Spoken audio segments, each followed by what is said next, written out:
Cek. Bismillahirrahmanirrahim. Assalamualaikum warahmatullahi wabarakatuh.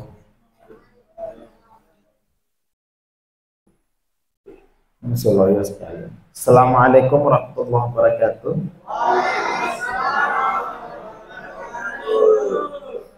Ini salah satu bentuk kegembiraan orang-orang yang berpuasa adalah gembira menjelang buka puasa. Ini antum kayak tidak gembira. Kita sejam lagi insya Allah akan berbuka puasa. Tapi jawaban salam pertama tadi kurang mencerminkan kegembiraan menjelang buka puasa. Baik, alhamdulillah nahmaduhu wa nasta'inuhu wa nastaghfiruh wa na'udzu billahi min syururi anfusina wa sayyiati a'malina. May yahdihillahu fala mudilla lahu wa may yudlilhu fala hadiya lahu. Asyhadu an la ilaha illallah wahdahu la syarika lahu wa asyhadu anna Muhammadan abduhu wa rasuluhu la nabiyya ba'dah. Allahumma salli wa sallim wa barik ala nabiyyina Muhammad wa ala alihi wa sahabatihi wa man tabi'ahum bi ihsanin ila yaumiddin. Jamaah I'tikaf hafizakumullahu ta'ala, jamaah ta'lim menjelang buka puasa di Masjid Az-Zura. Yang pertama tentu kita bersyukur pada Allah Subhanahu wa ta'ala dikumpulkan di majelis i'tikaf hari ini dalam keadaan sehat alhamdulillah, dengan harapan semoga bisa bertahan kesehatan kita dan bisa menyelesaikan seluruh rangkaian ibadah di bulan Ramadan yang puncaknya dengan i'tikaf di masjid. Kita bersyukur ini tahun kedua bagi Masjid Az-Zura memfasilitasi kegiatannya i'tikaf bagi para jamaah sekalian, dan semoga Allah melipat gandakan pahala dari apa yang telah diupayakan oleh para panitia dan para pengurus Masjid Az-Zura alhamdulillah. Baik, hadirin dimuliakan Allah Subhanahu wa ta'ala, panitia i'tikaf mengatur salah satu rangkaian acara rutin di hari-hari i'tikaf kita adalah adanya tarbiyah atau taklim khusus menjelang berbuka puasa ya. Dan untuk kesempatan pertama atau kedua barangkali, karena kemarin mungkin sudah dilaksanakan juga, saya diberi kesempatan oleh panitia dengan tema yang masih berhubungan dengan keluarga. Hadirin dimuliakan Allah Subhanahu wa ta'ala, sebelum masuk ke konten saya, karena kalau tidak salah panitia siapkan ada dua, jadi ada dua kesempatan saya mengisi taklim berbuka puasa, dan juga nanti ada kesempatan untuk mengisi taklim ba'da subuh. Nah, keseluruhan insya Allah keseluruhan tema materi yang disiapkan itu memang berkaitan dengan keluarga, dan khusus untuk saya kaitkan dengan keluarga Yusuf, Nabi Yusuf alaihissalatu wassalam, dan keluarga Musa alaihissalatu wassalam ya. Dan ini menjadi pertemuan pengantar ya, sebagai resume umum sebelum nanti mungkin kita bahas lebih detail barangkali ya, kurang lebih seperti itu. Dan saya tidak siapkan slide, dan ya, kalau kita perhatikan Al-Quran, bagian dari tadabbur umum terhadap Al-Quran khas sekalian, ulama kita itu membagi secara umum Al-Quran itu menjadi 3 bagian. Yang sepertiganya itu berisi tentang sejarah, berisi tentang kisah ya. Sebagian sepertiganya tentang ibadah muamalah, digabungkan, termasuk di dalamnya ya tentang perintah, tentang larangan, tentang syariat-syariat tertentu, dan ibadah secara umum maupun muamalah antar sesama manusia, dan sepertiga yang lain tentu tentang berbicara tentang akidah, tentang tauhid kepada Allah Subhanahu wa taala. Tapi sepertiganya itu berisi tentang kisah atau sejarah, atau tepatnya kisah ya, karena secara umum Al-Qur'an adalah bagian dari kitab yang merekam ya, kitab yang menyimpan catatan otentik sejarah yang bukan qila wa qala, jadi bukan cerita dongeng seperti itu, bukan cerita karangan, bukan juga cerita atau kisah yang ditamsil ya. Misalnya cerita tentang kancil dan buaya, itu tidak ada tuh dalam Al-Quran, tentang cerita kancil dan buaya yang justru di kita terkenal dan disukai ya, dengan penokohan fiktif kancil yang berbicara entah bagaimana caranya dengan buaya seperti itu. Poin moralnya biasa ya mereka selalu sampaikan, yang penting poin pesan moralnya seperti itu, tetapi mengarang cerita yang kita pun bingung ya. Apakah memang kancil itu berbicara dan bagaimana cara berbicaranya, buaya berbicara bagaimana cara berbicaranya. Istilahnya sekarang fabel ya, fabel ya istilahnya, yang mengilustrasikan hewan, tokoh-tokohnya hewan yang bisa berbicara. Ada singa, ada gajah, dan seterusnya.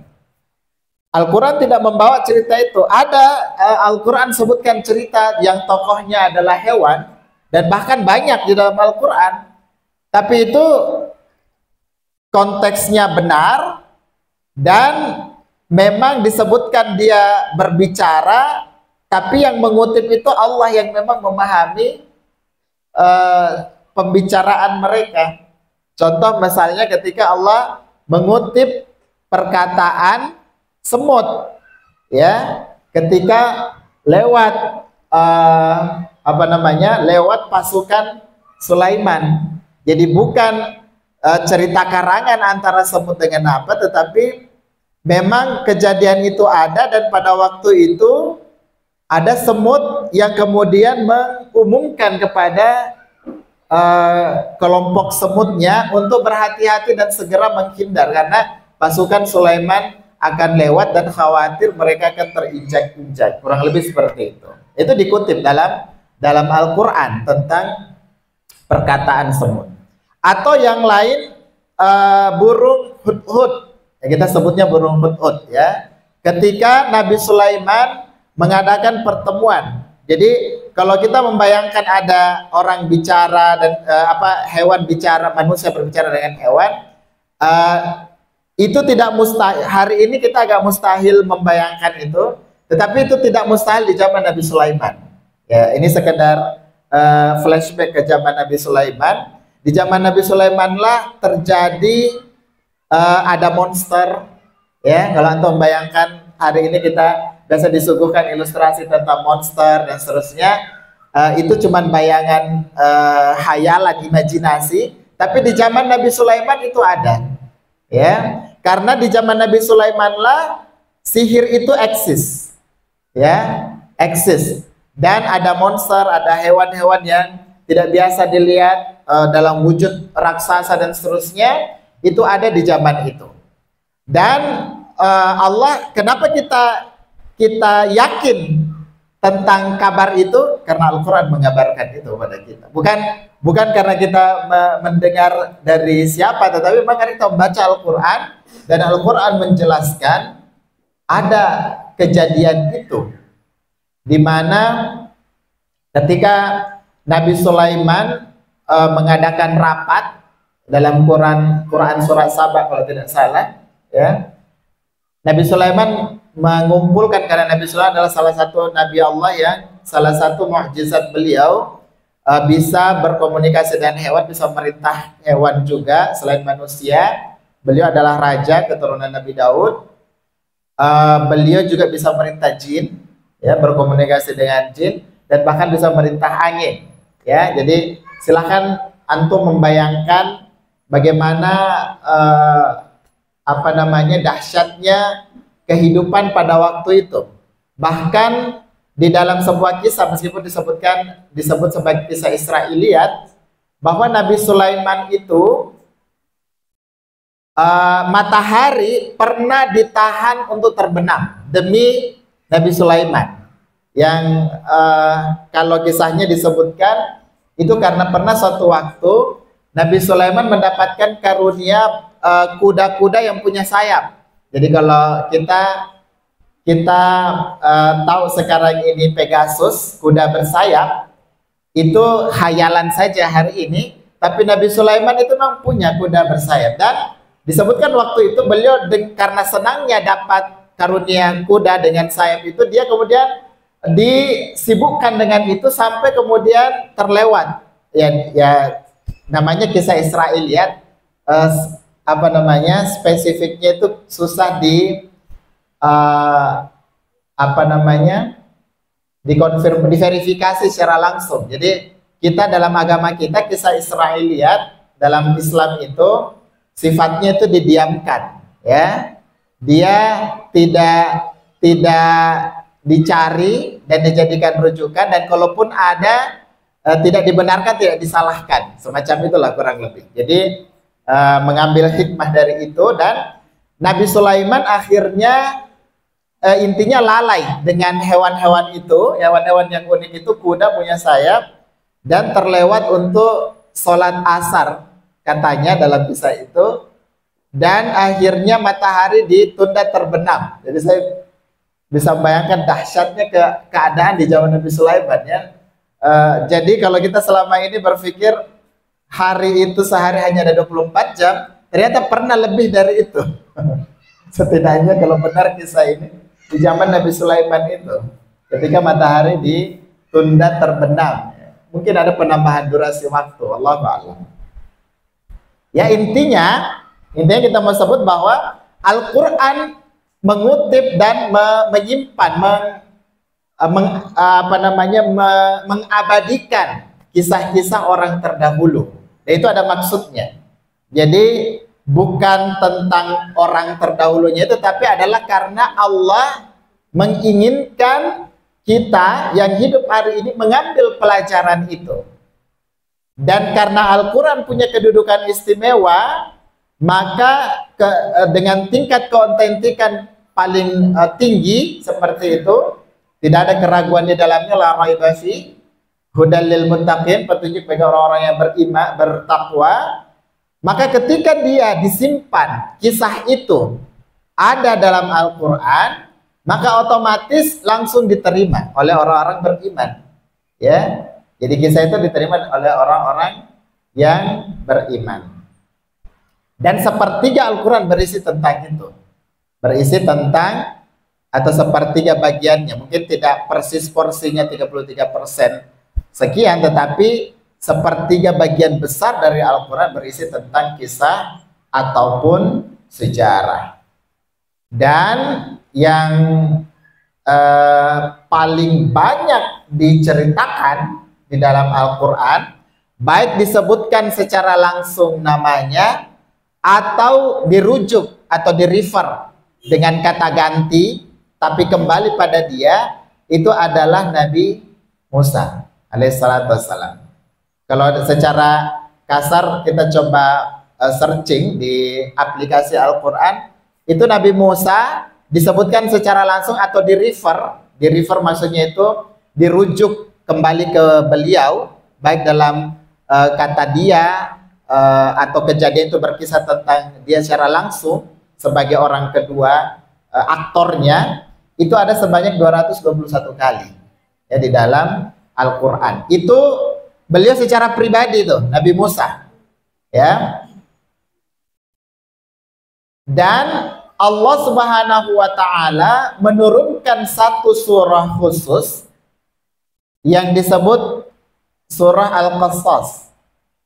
Ya, apa artinya surah Al-Qasas? Ustaz? Kisah-kisah. Ya. Meskipun di situ disebutkan kisah-kisah, tapi ternyata kisah yang paling banyak diceritakan dalam surah Al-Qasas adalah kisah tentang Nabi Musa bersama dengan Fir'aun. Ya, Nabi Musa bersama dengan Fir'aun. Tapi ini yang unik di dalam Al-Quran, dan subhanallah inilah keindahan kita ketika mentadaburi Al-Quran ya. Meskipun disebutkan ada surah khusus tentang Al-Qasas dan isinya tentang kisah Nabi Musa, tapi ada yang unik jamaah sekalian, karena ternyata Al-Quran sendiri menegaskan kisah terbaik yang disebut dengan Ahsanul Qasas itu justru bukan tentang Nabi Musa, ya, justru bercerita tentang Nabi Yusuf alaihi salatu wassalam. Subhanallah. Jadi Al-Quran punya surah khusus, surah ke-28 namanya Al-Qasas. Tapi di dalam surah Al-Qasas yang diceritakan tentang Musa, ya, banyak disebut tentang Musa atau merefer ke kisah Nabi Musa bersama dengan Fir'aun, bersama dengan keluarganya dan seterusnya. Kita nanti akan juga mentadaburi bagian itu. Tapi hari ini kita akan mentadaburi bagian Yusuf dan hubungannya ya dengan Musa. Sementara Allah Subhanahu wa taala menegaskan Ahsanul Qasas, ya, Ahsanul Qasas itu adalah kisah terbaik atau the best of the best story gitu ya, justru tentang Nabi Yusuf. Dan itu Allah sendiri sebutkan satu surah dan menyebutkan langsung nama surahnya dengan nama Yusuf. Tidak semua nabi itu diangkat namanya di dalam Al-Quran. Dan yang terkenal ada 25 nabi. Tidak semua 25 nabi itu ada nama surahnya di dalam Al-Quran. Ya. Nah, di antara yang istimewa adalah Yusuf. Musa sekalian, meskipun paling banyak di-mention di dalam Al-Quran, tapi tidak ada surah yang namanya surah Musa. Padahal hampir sebagian besar kisah yang dirujuk atau yang disinggung Al-Quran itu berkisah tentang Musa atau kaum Nabi Musa, Bani Israel. Ya. Tapi tidak ada surah khusus namanya Musa. Muhammad ada, surah Muhammad. Rasul Ulul Azmi itu 3 dari 5 Rasul Ulul Azmi itu ada nama surahnya, kan? Ada Muhammad, Ibrahim dan Nuh, ya kan? Surah Nuh ada kan? Di juz ke-29, ya. Kemudian Ibrahim ada surah Ibrahim, ya kan? Isa tidak ada surah Isa, tapi ada surah Maryam. Yang unik juga di surah Maryam itu justru dimulai bukan tentang cerita Maryam, tapi cerita tentang Zakaria, ya, pamannya Maryam, seperti itu. Ini seperti itulah indahnya Al-Quran kalau kita selami selalu punya pelajaran, ya. Ya seperti itulah memang kata Allah Subhanahu wa taala, afala yatadabbarunal Qur'an, ya. Dan itu sindiran khusus bagi orang talewa-lewa, istilah orang Sulawesi, tidak bisa mengambil pelajaran dari Al-Quran. Bahkan dari nama-nama surah saja kita bisa mengambil banyak pelajaran. Nah, kita kembali ya sekalian.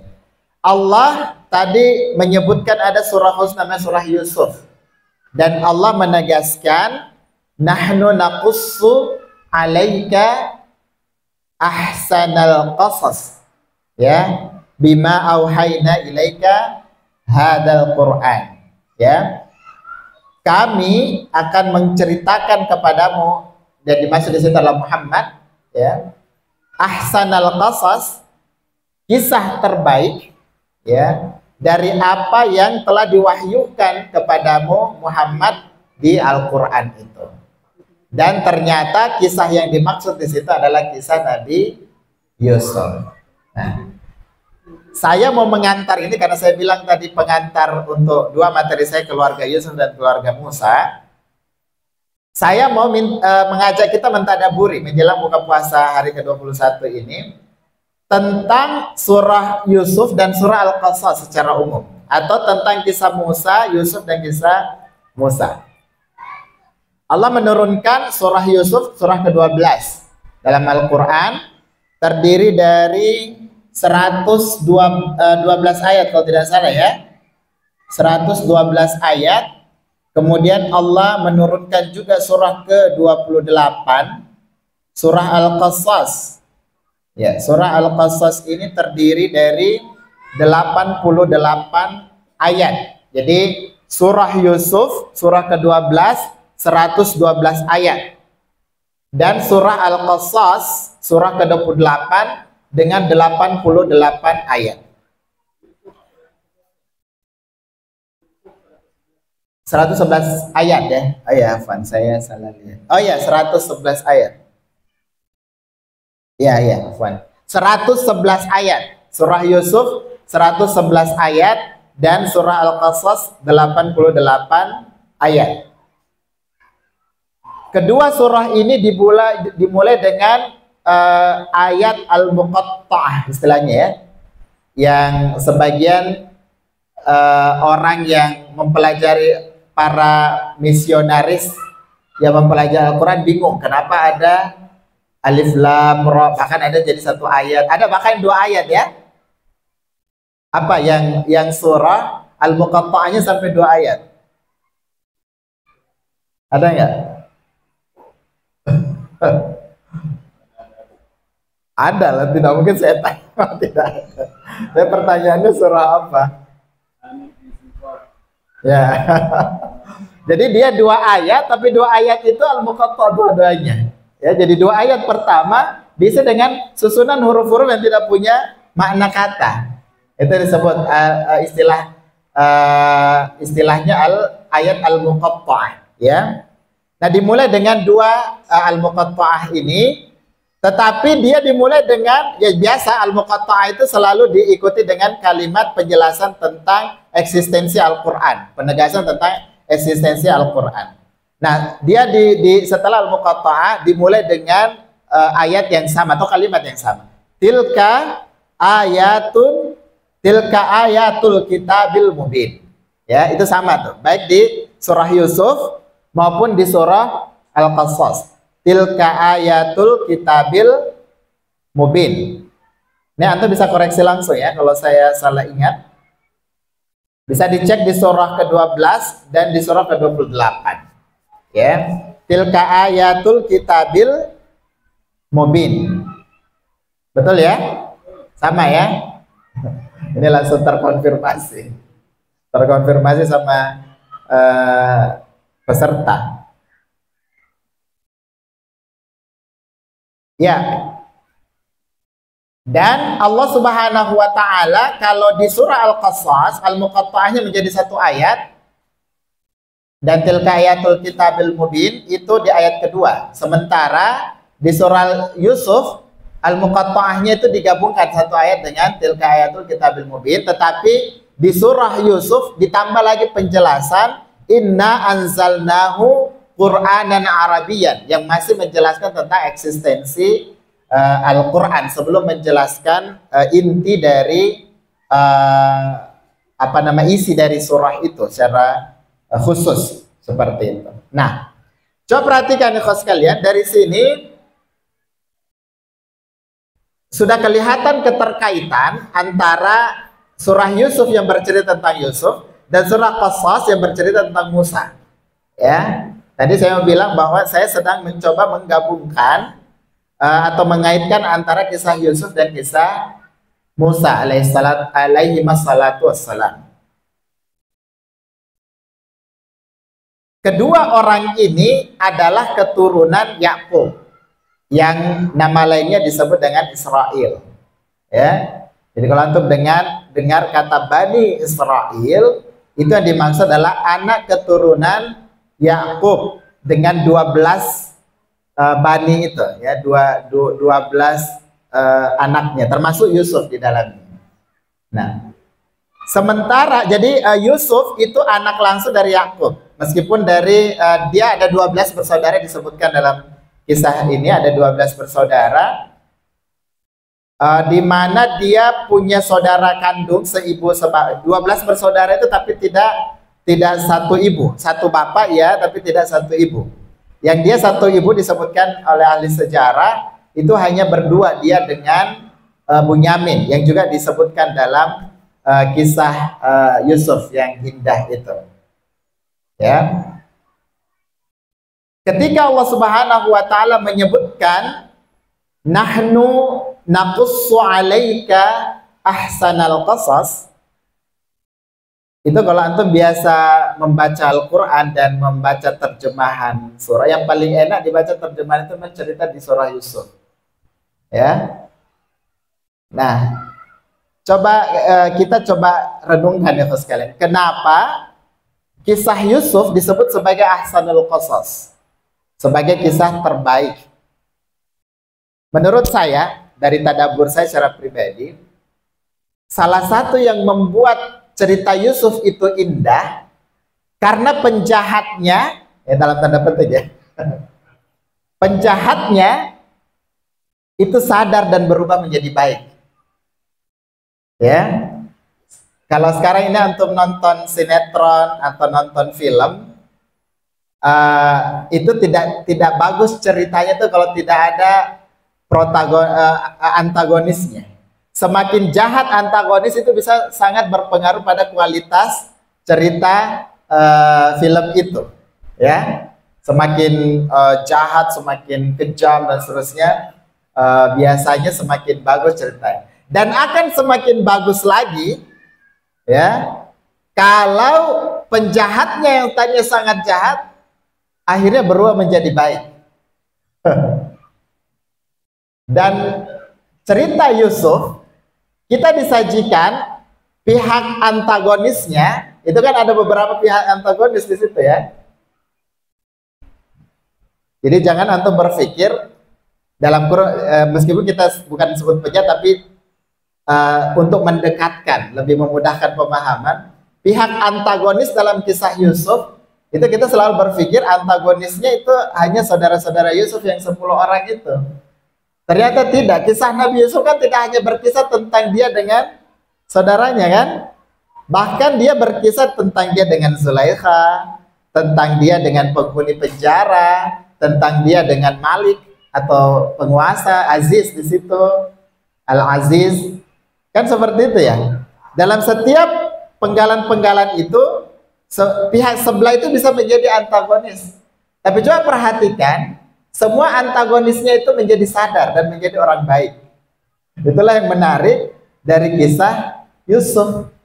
Mulai dari nih, kalau kita penggal-penggal cerita Yusuf dan tidak selesai membacanya, kita pasti akan sangat benci dengan saudara-saudara Yusuf. Dengan berbagai macam tipu muslihatnya, ya kan? Dia mencelakakan adiknya yang berangkat dari sifat dengki yang sangat, karena merasa bahwa Yusuf itu lebih dicintai oleh ayah mereka, yaitu Yakub, dibandingkan mereka, sehingga mereka kemudian melakukan propaganda, melakukan konspirasi ya untuk mencelakakan Nabi Yusuf. Mereka rapat kan ya, itu bisa baca lah sendiri. Mereka rapat, ada yang mengusulkan dibunuh, ada yang mengusulkan jangan dibunuh, kita buang saja begitu, dan akhirnya usulan itu yang diterima, dibuang di sumur dan seterusnya ya.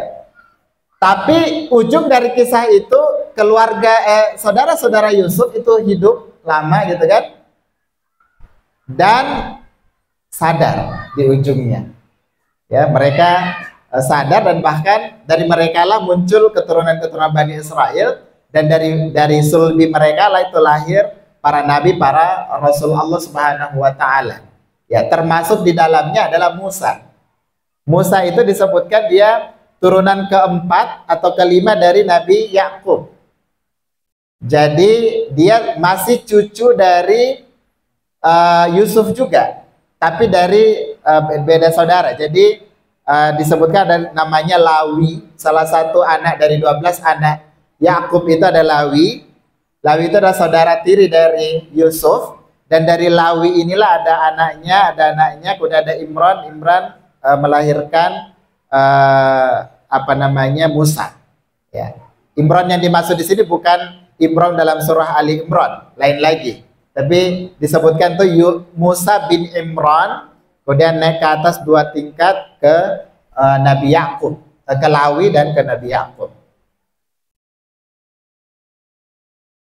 Ya, jadi salah satu faktor mungkin ya, faktor yang menyebabkan cerita Nabi Yusuf menjadi cerita terbaik, best of the best story di dalam Al-Quran, itu karena penjahatnya, dalam tanda petik, antagonisnya itu sadar. Bahkan Zulaikha disebutkan namanya Zulaikha, meskipun di dalam Al-Quran tidak disebutkan Zulaikha, tapi kisah Israiliyat menyebutkan namanya Zulaikha. Seorang wanita, istri dari penguasa pada waktu itu, yang membeli Yusuf dan mengangkatnya sebagai anak di istananya, itu hendak menggoda dia untuk menjerumuskan dia pada perbuatan zina, kan? Dan pada konteks itu dia menjadi villain. Villain itu penjahat atau antagonisnya. Tapi antum tahu, justru yang menarik, dia sadar, bahkan asbab dia kemudian Yusuf dipenjara. Tapi kalau kita berhenti di situ, di dalam Al-Quran tidak disebutkan ujung ceritanya. Tapi kalau kita baca di kisah yang lain, ternyata dia akhirnya menjadi istri Nabi Yusuf. Ya, jadi wanita yang menggoda Nabi Yusuf, yang istri raja itu, yang menggoda Nabi Yusuf, kemudian memfitnah dia, meskipun terbukti dia yang memfitnah karena terkait dengan baju ya, gamis, yang dia langsung tuduh sobek gamisnya, gamis Nabi Yusuf yang dimaksud sobek, itu justru menjadi bukti bahwa yang salah itu adalah perempuan itu. Bahkan itu tidak cukup, setelah dia dihujat, dicibir sesamanya sosialita, mungkin semacam itulah, istri-istri pejabat mungkin, itu mencibir dia, akhirnya dia tidak terima. Kemudian dia membuat satu event untuk juga menjebak para perempuan-perempuan itu. Perempuan-perempuan yang sesama istri pejabat mungkin saling menggosip, itu istri dia dia goda anak angkatnya, mungkin semacam itulah. Akhirnya dia bikin kegiatan acara di rumahnya, dia undang istri-istri pembesar yang lain itu, kemudian diberikan disebutkan bawang dan pisau untuk mereka kerjakan, dan setelah sambil mereka kerja, Yusuf diminta keluar, dan ternyata semua mereka terfitnah dan terpesona dengan kegantengan Yusuf alaihissalatu wassalam. Ini Yusuf manusia paling ganteng yang diciptakan oleh Allah Subhanahu wa taala. Ini namanya Yusuf ya? Abdullah, saya pikir Yusuf. Ada yang nama Yusuf di sini? Kita kadang-kadang malu-malu kasih nama Yusuf karena tidak sesuai dengan antara nama dengan orangnya, gitu kan? Sama saya dengan Yusuf.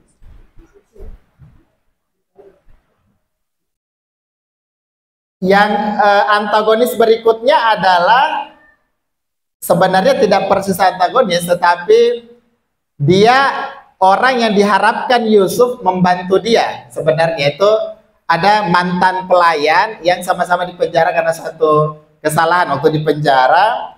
Kemudian dia bebas dan berharap Yusuf sebenarnya punya harapan sampai, tapi dia terlupa. Ya, sampai kemudian terjadilah kisah mimpi raja yang tidak ada yang mampu mentakwil mimpi itu. Kemudian barulah dia teringat, oh ya, saya pernah ada punya teman tuh, padahal sudah lama sekali diharapkan, saya ada punya teman Yusuf. Dibawalah cerita itu di sana, dan ternyata takwilnya itu yang diterima, dan itu menjadi asbab dia kemudian dibebaskan dari penjara, bahkan diangkat menjadi bendahara negara, kurang lebih seperti itu. Tapi intinya, ini salah satu pelajaran penting, keluarga Yusuf, terutama kakak-kakaknya yang tadi sangat jahat sama dia, itu ujung-ujungnya dia sadar dan insaf seperti itu, ya. Nah, ini membawa kita pada satu pelajaran tuh, tidak boleh menyelesaikan atau menghakimi seseorang itu sebelum dia selesai, sebelum dia mati, ya. Dan itu juga berlaku, jamaah sekalian, dalam sejarah Islam. Kalau sejarah Islam kita baca sepenggal-sepenggal saja, maka tentu kita akan sangat membenci Hindun. Kita akan sangat membenci Khalid. Ya, Khalid bin Walid. Kita akan sangat membenci Ikrimah bin Abu Jahal. Ya, kita akan sangat membenci Sufyan. Bukan Sufyan, Abu Sufyan. Ya. Tidak apa-apa kita tetap membenci Abu Jahal karena dia mati dalam kekafirannya. Tapi maksud saya kalau kita baca sejarah sepenggal saja, antum akan sangat membenci Hindun. Kenapa? Hindun atau Abu Sufyan.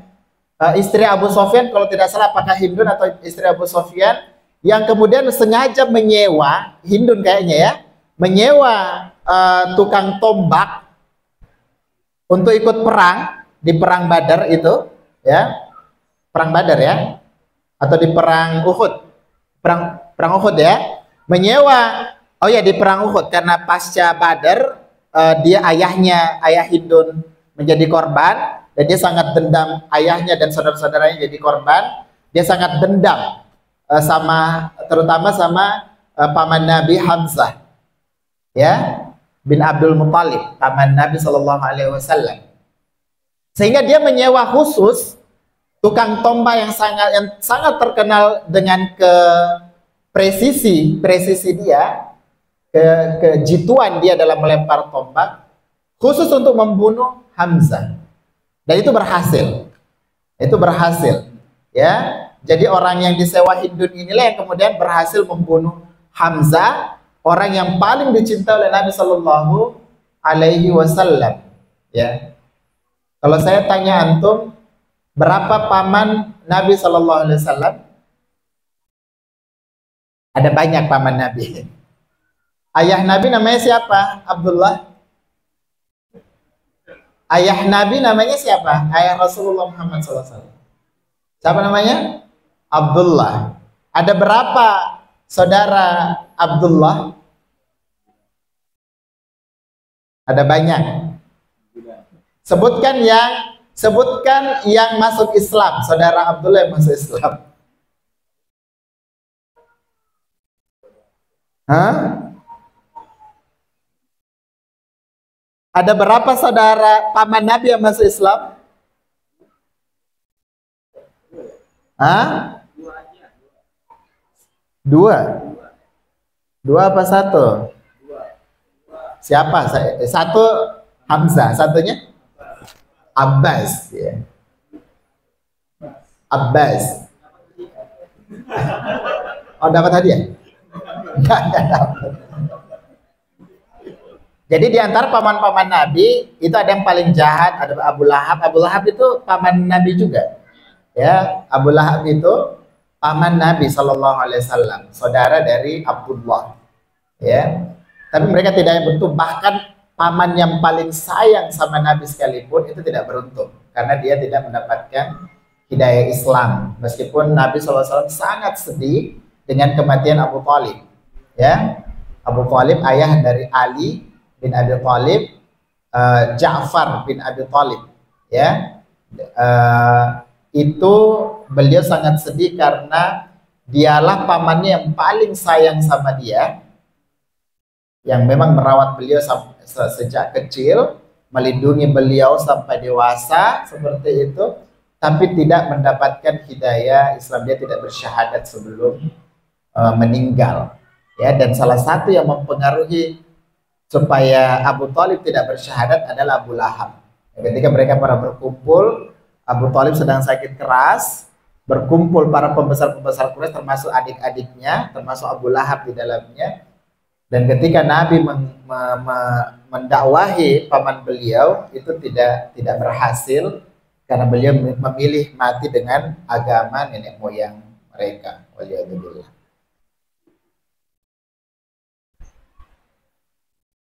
Ini kita sampai jam berapa, Ustaz? Kalau bicara tentang sejarah sebenarnya panjang tuh. Tinggal kita mau bertele-tele atau mau to the point gitu kan. Oh gitu. Oh, oke. Berarti ya nggak apa. Nggak tahu apa sedikit nggak apa. Saya sengaja memperlambat-lambat ini supaya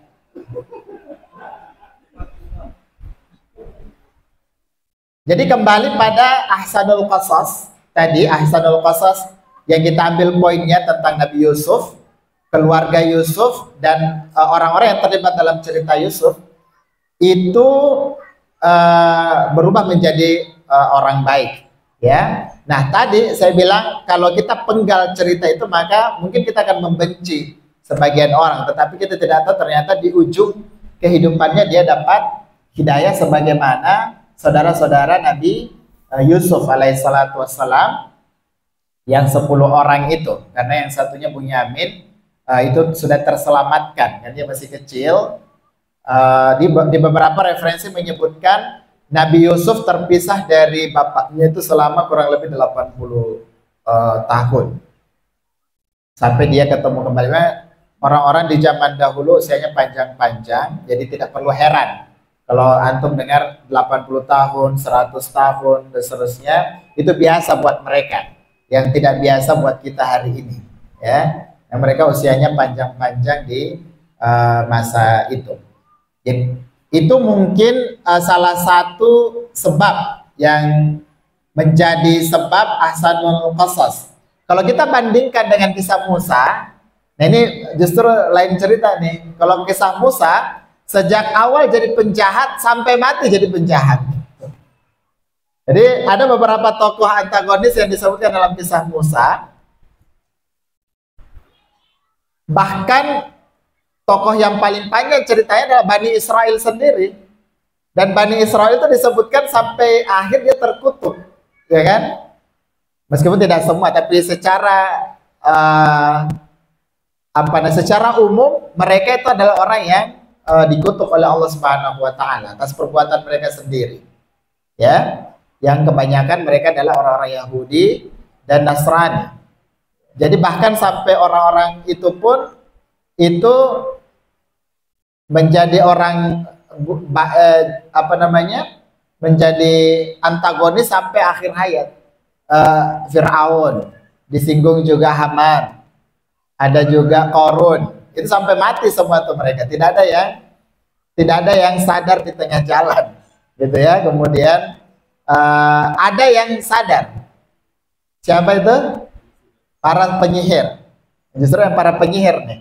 Para penyihir yang tadinya menjadi pasukan Fir'aun, dan kemudian setelah sihirnya dikalahkan ketika Nabi Musa menunjukkan mukjizatnya dengan menghancurkan sihir tukang sihir itu, mereka semuanya sadar.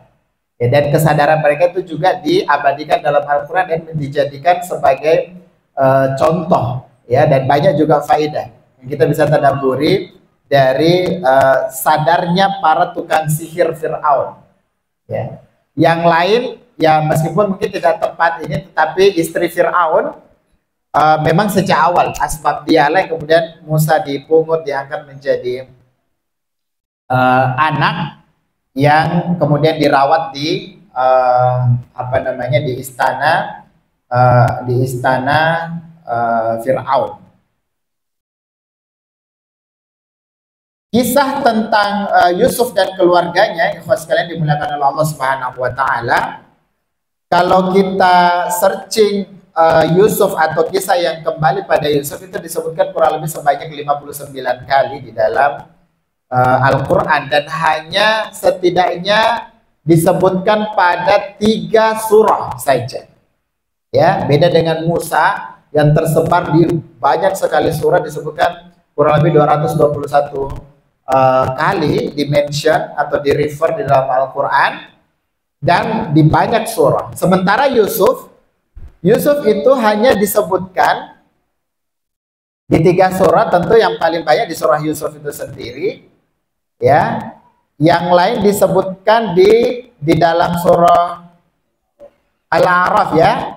Di dalam surah Al-A'raf, di dalam surah enggak, justru di Al-A'raf, Al-An'am, yang benar, Al-An'am dan surah Ghafir. Al-An'am ayat 84 dan surah Ghafir di ayat 34.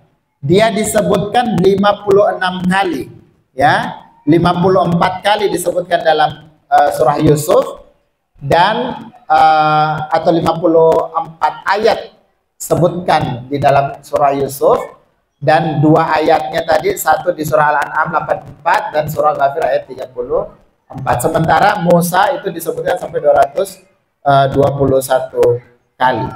Nah, meskipun tidak sering disebutkan, tetapi sekali lagi kisah tentang Yusuf itu adalah kisah yang paling dramatis, yang paling indah kisahnya karena happy ending ceritanya. Happy ending ceritanya itu happy ending. Sementara Nabi Musa, ini karena saya mau hubungkan dengan kisah Musa nanti, itu kisah Nabi Musa itu tidak betul-betul happy ending, ya.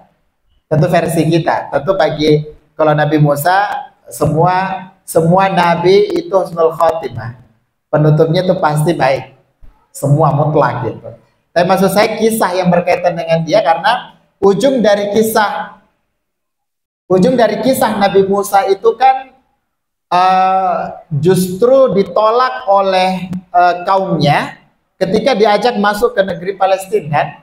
Pada waktu itu mereka menolak dan akhirnya dikutuk oleh Allah Subhanahu wa taala, tersesat, tidak bisa dapatkan pintu gerbang masuk ke Palestina, di mana di dalamnya mereka kemudian tersesat selama 40 tahun.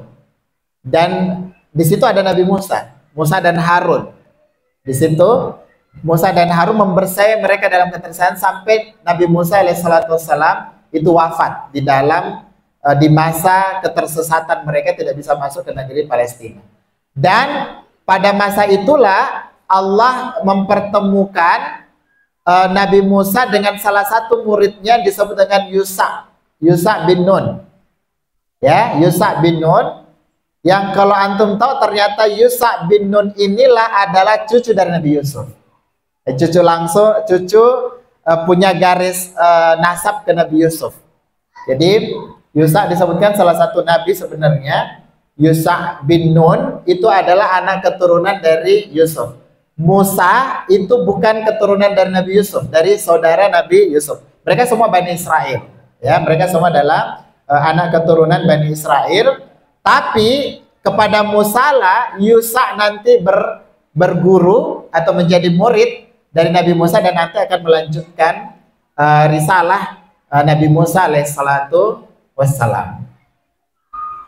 Mungkin seperti itu kurang lebih pengantar ini. Ini sebenarnya ada pengantar yang lebih dahsyat lagi, bagaimana membandingkan antara kisah Nabi, keterkaitan kisah antara Yusuf dan Musa.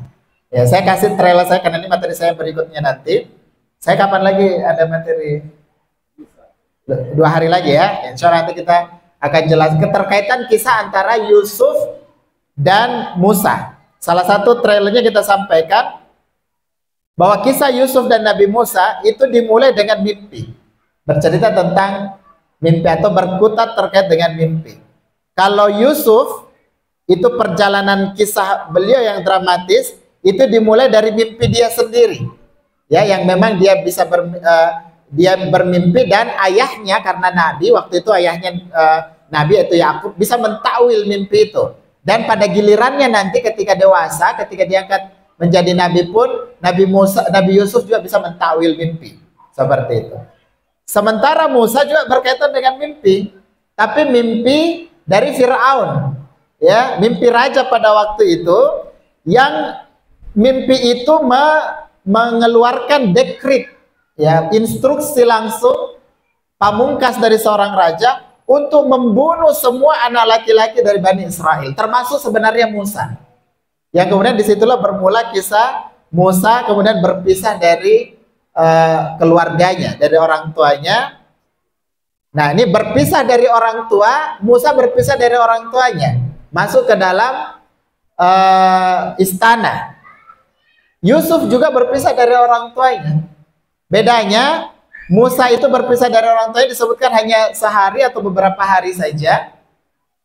Sementara Yusuf berpisah dari keluarganya itu puluhan tahun. Dan kedua-duanya itu masuk ke dalam istana. Perpisahan dia dari orang tuanya membawa mereka ke istana. Kalau Musa membawa ke istana Fir'aun, kalau Yusuf membawanya ke istana Malik atau Al-Aziz, ya semacam penguasa juga pada zaman itu. Karena para ahli sejarah membedakan, kalau di zaman sebelum Nabi Musa, para raja-raja Mesir itu tidak digelari Fir'aun, ya, tapi disebut Malik, ya, Malik. Tapi di zaman Musa dan seterusnya itu kemudian lebih dikenal dengan Fir'aun, seperti itu. Itu beberapa trailnya, dan banyak lagi kisah yang berkaitan antara Yusuf dan Musa. Insya Allah kita akan bahas di pertemuan berikutnya. Dan ini masih berkaitan tentang keluarga, karena ternyata memang Yusuf dan Musa berkeluarga. Yusuf dan Musa berkeluarga, satu ya, sama-sama Bani Israel tentu saja yang kita maksud. Meskipun pada gilirannya nanti dia dipertemukan, jadi garis Yusuf yang terpisah dengan Musa dipertemukan oleh Yusa bin Nun itu tadi, yang tadi menjadi penutup materi kita pada hari ini. Wallahu ta'ala alam. Wassallallahu ala nabiyina Muhammad wa alihi wasallam. Walhamdulillahirabbil alamin. Assalamualaikum warahmatullahi wabarakatuh.